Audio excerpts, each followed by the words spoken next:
Hello, my good people. Yes, I don't come again. Come again on the kill us. Now up, we dey use and they go. Yes, our president Obi don't come out.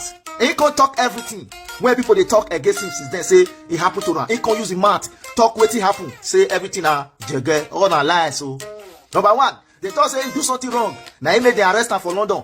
He talk about wetin happen there. Number two, about that audio when they thought say he talk with Oyedepo.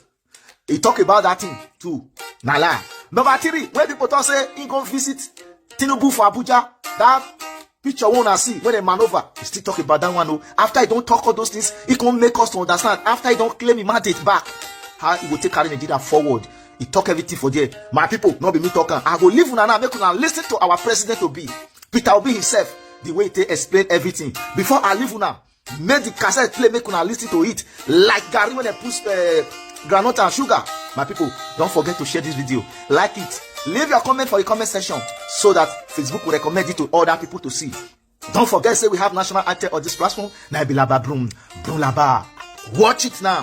Naibidiso Nato. Tell us the circumstances of your purported apprehension in London and what has happened subsequently, and sort of clear the air on that. Did you commit an offence for which you were being stopped? Thank you, Charles. One is, I was never arrested. I was never detained. And I did not commit any offense.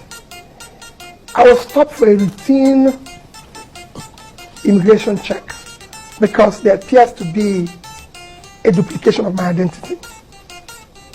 And all this lasted for maximum of 20 minutes.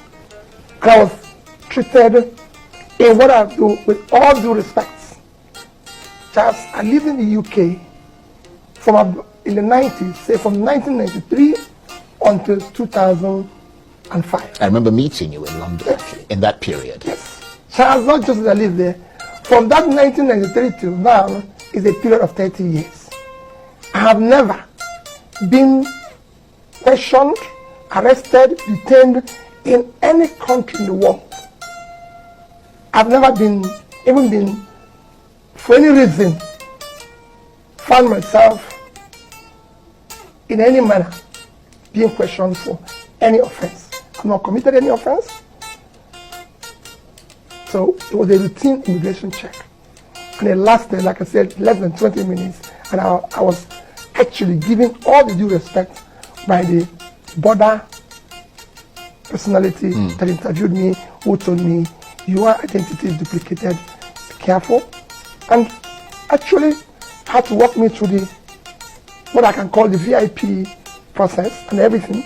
And I have a written document from British government. I've seen that document. Thank you. Show you. Clarifying the situation. He was never detained, and it was just a few minutes question and everything. And they were Nigerians because I arrived on British Airways. So they were Nigerians who were clean up.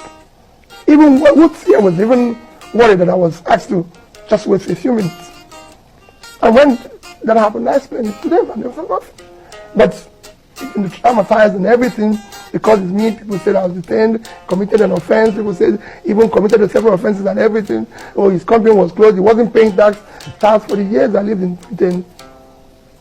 Never have I any day been questioned. And I can say it, my taxes, my days were duly paid. In fact, most times, they have refunded me money for overpayment. I've borrowed money, I've done everything globally. Not one day did I default in any. If you find one default, then it's not Peter Obi. Well, I'm glad you clarified that point about the arrest. And in support of the point you're making, I have seen the letter from the British High Commission making it ineluctably clear that it was no such thing. Nevertheless, as you said, there was a huge hullabaloo about that in Nigeria. I mean, was that a humiliation for you, or at the very least embarrassing that all this was being talked about you? And I mean, even the people that follow you, I would have made comment on it earlier, but these things happened during what I call holy month, where for me as a Christian, it was a fasting period and period of the Ramadan. And I felt it is not time to make comments. I only answered one question within that period when I was mentioned with trees, because I felt it's a huge offense. And because it was actually mentioned where it shouldn't have been mentioned. Other than that, I just felt this is the clarification. And I've just shown you the letter. Yes. I won't go about telling everybody and showing everybody the letter. Yeah, that is true. It just showed you where we've taken our rascality to. where people now come up with all sorts of things. Well, some people said you were deported from the UK, but obviously not. No, but besides, I was with think check and I was allowed to go. Right. I even saw where I attended churches and meetings and everything. But that's where we have reached. But I mean, what sort of questions did they ask you when they took you in? Nothing. I was there. Nobody took me to anywhere. Right. I was just in front of the council. And I was asked a question and they said, there's something wrong with your identity. There's something wrong with your identity. Just give me a few minutes. And that's it. And I sat there for a few minutes. For about 15 minutes, he came back and said, your identity is duplicated. And if identity is duplicated, you believe the brothers' identity theft duplication, which I would say must have originated from here. Well, I'm glad you've clarified that point. But there's also another question being raised about whether you are a dual citizen. As you said, you lived in London for a long time. I mean, do you have dual nationality, either British, American, or elsewhere? Because I was reading somewhere that you were conferred with the honorary citizenship of Dallas, Texas in 2022. Charles, you know what that means? It means nothing. Yeah. Even one of the potential candidates said that it means nothing. It just shows that, okay, well, if you come into this city, you're welcome. It doesn't even give you a visa. If you apply for a visa, it can't even help you for your visa application. It means nothing. Charles, I've never applied. Right. And I will never apply for citizenship of any other country. Yeah, but I'm a Nigerian. Right. But I live in Nigeria. I lived in the UK for a period of about 12 years. I had a permanent stay. So you were a permanent resident in the UK? But I have indefinite stay, right. Okay. Which means I can stay there for the rest of my life. Yeah. But when I left the UK in 2025, I went back to them and said, take your stay. I no longer have anything. And now go to the UK with visa.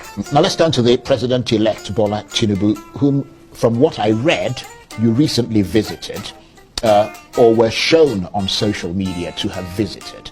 That suggests that you're making reconciliation moves.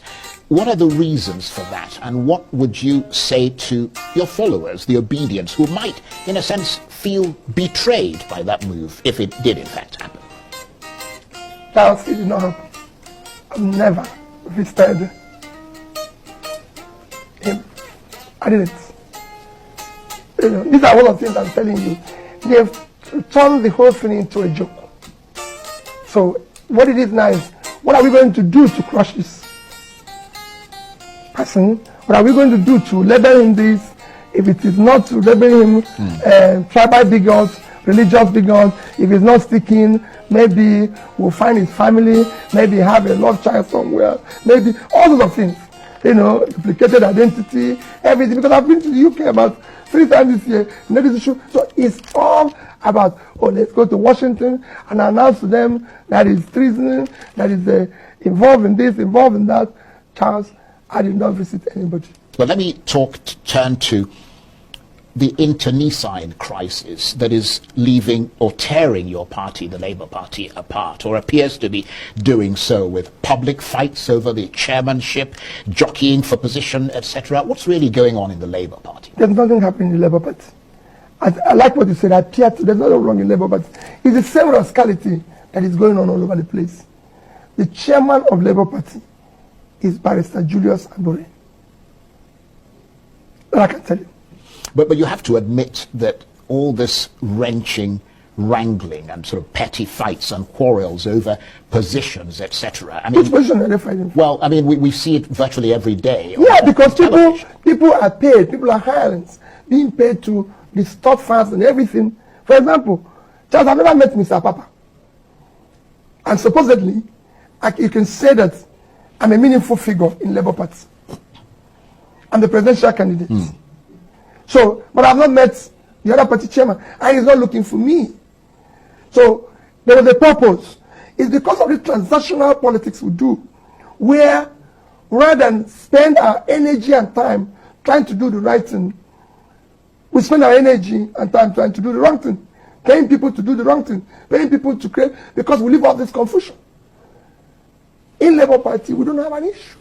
Well, let's talk about one more apparent scandal. That's that audio leak. You might have talked about this before, but we want to sort of hear it from you again. That audio leak of what appeared to be a private conversation between you and Bishop David Oyedepo, in